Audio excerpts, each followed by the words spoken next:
እግዚአብሔር ለእናንተ መንገድ አለው።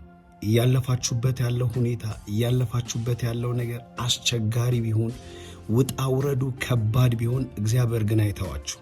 ያጠፋኛል ካላችሁት ጉዳይ ይውጠኛል ካላችሁት ጉዳይ በቃ ለኔ መጨረሻዬ ነው ከምትሉት ጉዳይ እግዚአብሔር ያወጣችኋል፣ ያሻግራችኋል፣ ያሳልፋችኋል።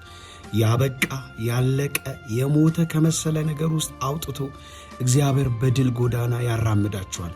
እግዚአብሔር ላንቺ እግዚአብሔር ላንተ መንገድ አለው። ዝግ በመሰለው ሁኔታ በቃ ምታልፉት በማይመስላችሁ ሁኔታ የተዘጋ በመሰለው ሁኔታ ያለቀ በመሰለው ሁኔታ ውስጥ እግዚአብሔር መንገድ አለው። መጽሐፍ ቅዱስ እንደዚህ አይደል የሚለው? እግዚአብሔር በወጀብ ውስጥ መንገድ አለው። እግዚአብሔር ባውሎ ንፋስ ውስጥ መንገድ አለው። እናንተ ከባድ በመሰላችሁ ነገር እናንተ በቃ ያበቃ ያለቀ በመሰላችሁ ነገር የሞተ የተፈጸመ በመሰላችሁ ነገር እግዚአብሔር መንገድ አለው። እግዚአብሔር ለእናንተ መሻገሪያን ያደርጋል። ይውጠኛል፣ ያጠፋኛል በቃ አለቀልኝ ካላችሁት ጉዳይ እግዚአብሔር አውጥቶ እንደገና አዲስ የክብር ምዕራፍ ያስጀምራችኋል። እግዚአብሔር አይጠላችሁም። እግዚአብሔር አይተዋችሁም። በምንም ሁኔታ ውስጥ ሁኑ፣ በምንም መንገድ ውስጥ እያለፋችሁ ሁኑ፣ በምንም አይነት መንገድ ውስጥ እየሄዳችሁ ይሁን፣ መጨረሻችሁ ፍጻሜያችሁ ግን እግዚአብሔር እንዳላችሁ የምታርፉበት እንጂ የምታለቅሱበት አይሆንም። እግዚአብሔር ከድካም፣ እግዚአብሔር ከሐዘን፣ እግዚአብሔር ከመከራ፣ እግዚአብሔር ከለቅሶ፣ እግዚአብሔር ከጥፋት አውጥቶ በድል ጎዳና ያራምዳቸዋል። መጽሐፍ ቅዱስ ሲናገር በትንቢተ ኢሳይያስ ምዕራፍ 43 ቁጥር 2 ላይ እንደዚህ ይላል፣ በውኃ ውስጥ ባለፍክ ጊዜ ካንተ ጋር እሆናለሁ፣ በወንዞች ውስጥም ባለፍክ ጊዜ አያሰጥሙም፣ በእሳት ውስጥም በሄድክ ጊዜ አትቃጠልም፣ ነበልባሉም አይፈጅህም ይላል። አዎ እግዚአብሔር ከእናንተ ጋር ነው። እግዚአብሔር አብሯችሁ ስላለ ያጠፋኛል ያቃጥለኛል ካላችሁት ነገር ወጥታችሁ እንደገና በድል ጎዳና እንደገና በመልካም ጎዳና መሄድ ትጀምራላችሁ። የእናንተ ነገር አያልቅም። የእናንተ ነገር አያበቃም። እግዚአብሔር አብሯችሁ ነው። እግዚአብሔር ከእናንተ ጋር ነው። ለራሳችሁ መንገር ያለባችሁ ይህንን ነው። ምንም እያለፍኩበት ያለው መንገድ እያለፍኩበት ያለው ጎዳና እያለፍኩበት ያለው ሕይወት ከባድ ቢሆንም እግዚአብሔር ከኔ ጋር ነውና አልፈዋለሁ። እግዚአብሔር አብሮኝ ነውና አሻገረዋለሁ። እግዚአብሔር ከኔ ጋር ነውና ወደ ክብር፣ ወደ ምስጋና፣ ወደ ደስታ እወጣለሁ ማለት አለባችሁ። አዎ ተስፋ በሚያስቆርጠው ሁኔታ ላይ በሚያደክማችሁ በሚያዝላችሁ ሁኔታ ላይ ይህንን ቃል ተናገሩ። እግዚአብሔር ከኔ ጋር ነው። እግዚአብሔር ከኔ ጋር ስለሆነ አልፈዋለሁ። እግዚአብሔር ከኔ ጋር ስለሆነ አቅም ይሆነኛል። እግዚአብሔር ከኔ ጋር ስለሆነ ኃይል ይሆነኛል። እግዚአብሔር ከኔ ጋር ስለሆነ ጉልበት ይሆነኛል። እግዚአብሔር ከኔ ጋር ስለሆነ ብርታት ይሆነኛል። ወጀቡን አልፈዋለሁ፣ ነውጡን አልፈዋለሁ፣ ችግሩን አልፈዋለሁ፣ መከራውን አልፈዋለሁ፣ ሐዘኑን አልፈዋለሁ። ምክንያቱም እግዚአብሔር ከኔ ጋር ነው በሉ። መዝሙረ ዳዊት ምዕራፍ 23 ቁጥር 4 ላይ ሲናገር እንደዚህ ይላል እግዚአብሔር ቃል፣ በሞት ጥላ መካከል እንኳን ብሄድ አንተ ከኔ ጋር ነህና ክፉን አልፈራም፣ በትርና ምርኩዝህ እነሱ ያጽናኑኛል። መዝሙረኛው ያለውን ስሙ።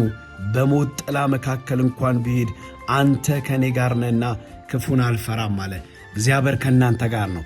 እግዚአብሔር ላንተ እግዚአብሔር ላንቺ መንገድ አለው።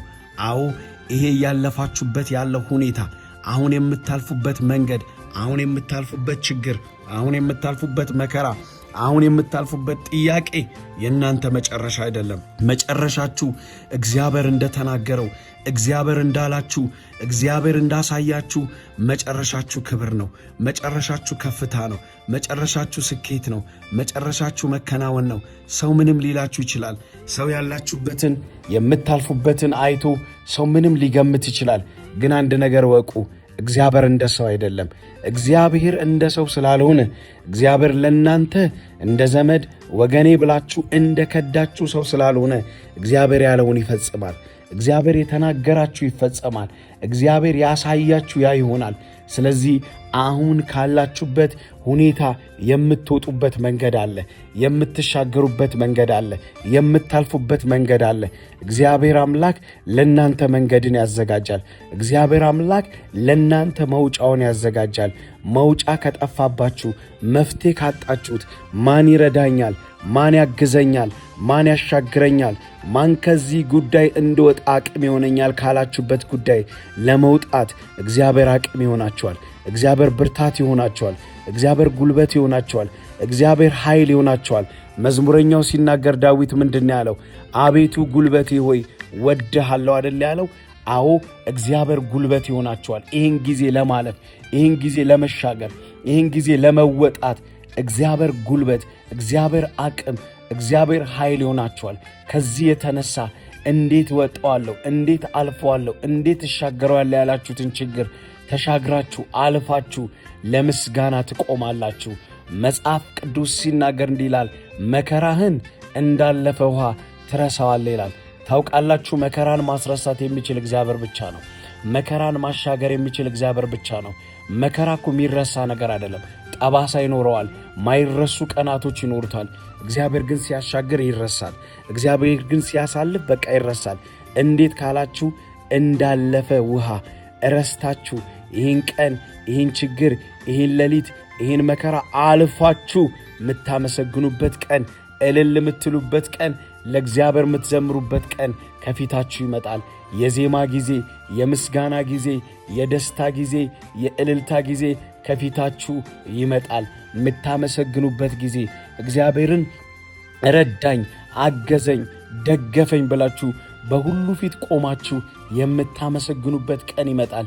ግድ የለም፣ በጣም በቅርቡ ወደ መጽናናት፣ ወደ ከፍታ የሚያወጣችሁ በር ይከፈታል። ብርሃን የምታዩበት ቀን፣ የእግዚአብሔርን መልካምነት፣ የእግዚአብሔርን ጉብኝት፣ የእግዚአብሔርን ክንድ፣ የእግዚአብሔርን እጅ የምታዩበት ቀን ይመጣል። ብሩህ ቀን ከፊታችሁ ይመጣል። የምስጋና ቀን ከፊታችሁ ይመጣል። ይሄ ሌሊት በቶሎ ያልፋል። ይሄ ችግር በቶሎ ያልፋል። ይሄ መከራ በቶሎ ያልፋል። ይሄ ሐዘን በቶሎ ያልፋል። እግዚአብሔር እንባችሁን ያብሳል። ሐዘናችሁ ወደ ደስታ ይቀየራል። ለቅሷችሁ ወደ ሳቅ ይቀየራል። እንደገና ማመስገን ትጀምራላችሁ። እንደገና መዘመር ትጀምራላችሁ። እንደገና እልል ማለት ትጀምራላችሁ። ለካስ እግዚአብሔር አብሮኝ ነው በዚህ ሁሉ ችግሬ ውስጥ፣ ለካስ ጌታ ከኔ ጋር ነው፣ ለካስ የሰማይ አምላክ አብሮኛል ብላችሁ እስክትደነቁ እስክትገረሙ ድረስ እግዚአብሔር በሕይወታችሁ ላይ መደነቅን፣ እግዚአብሔር በሕይወታችሁ ላይ መገረምን፣ እግዚአብሔር በሕይወታችሁ ላይ እልልታን ያደርጋል። ግድ የለም፣ መጽሐፍ እንደሚል ለቅሶ ማታ ይመጣል፣ ጠዋት ግን ደስታ ይሆናል እንዳለ መዝሙረኛው። አዎ ንጋታችሁ እየመጣ ነው። ብሩህ ቀን ከፊታችሁ እየመጣ ነው። የምስጋና ቀን ከፊታችሁ እየመጣ ነው። የዜማ ጊዜ ከፊታችሁ እየመጣ ነው። የደስታ ቀን ከፊታችሁ እየመጣ ነው። የልምላሜ ቀን ከፊታችሁ እየመጣ ነው። የእልልታ ቀን ከፊታችሁ እየመጣ ነው። ለቅሷችሁ የሚረሳበት፣ ማጣታችሁ የሚረሳበት፣ ሐዘናችሁ የሚረሳበት፣ በምስጋና የሚተካበት፣ በእልልታ የሚተካበት፣ በዜማ የሚተካበት የክብር ቀን፣ የደስታ ቀን፣ የምስጋና ቀን፣ የእልልታ ቀን ከፊታችሁ እየመጣ ነው። በፍጹም ተስፋ እንዳትቆርጡ። እግዚአብሔር ከእናንተ ጋር ነው። የጠራችሁ ከእናንተ ጋር ነው። የመረጣችሁ እግዚአብሔር ከእናንተ ጋር ነው። የሚያሻግራችሁ እግዚአብሔር ከእናንተ ጋር ነው። የሚያስመልጣችሁ እግዚአብሔር ከእናንተ ጋር ነው። ይህን ቀን የምታልፉበት፣ ይህን ችግር የምትወጡበት፣ ይህን ሐዘን የምትወጡበት በር በፊታችሁ ተከፍቷል። ደጅ በፊታችሁ ተከፍቷል። አዎ እግዚአብሔር ለእናንተ መንገድ አለው። እግዚአብሔር ላንቺ መንገድ አለው። እግዚአብሔር ላንተ መንገድ አለው። ከችግሩ፣ ከሐዘኑ፣ ከመከራው፣ ከፈተናው፣ ከስቃዩ የምትወጡበት መንገድ አለው። እንዳለቀሳችሁ፣ እንዳዘናችሁ፣ እንደተቸገራችሁ አይቀርም። ይሄ ቀን ተረስቶ፣ ይሄ ቀን አልፎ ደግሞ መሳቅ የምትጀምሩበት፣ እልል የምትሉበት ብሩህ ቀን፣ የምስጋና ቀን፣ የደስታ ቀን፣ የዜማ ቀን፣ የእልልታ ቀን፣ የክብር ቀን ከፊታችሁ አለ። በገናችሁን የምታነሱበት፣ የሰቀላችሁትን በገና አንስታችሁ ለእግዚአብሔር የምትዘምሩበት፣ እልልታችሁ የሚሰማበት፣ ደስታችሁ የሚሰማበት፣ በሩቅም በቅርብም ያሉ ሰዎች እግዚአብሔር እንደረዳችሁ፣ እግዚአብሔር እንዳገዛችሁ፣ እግዚአብሔር እንደደገፋችሁ የሚያዩበት ቀን ከፊታችሁ መጥቷል። የምታመሰግኑበት የእልልታ ቀን፣ የክብር ቀን፣ የዜማ ቀን፣ የደስታ ቀን፣ የምስጋና ቀን ከፊታችሁ መጥቷል። አዎ እግዚአብሔር መንገድ አለው። እግዚአብሔር በሩን ይከፍትላችኋል። እግዚአብሔር ደጁን ይከፍትላችኋል። ሰው ከቤቱ እንደሚወጣ ከዚህ ችግር ትወጣላችሁ።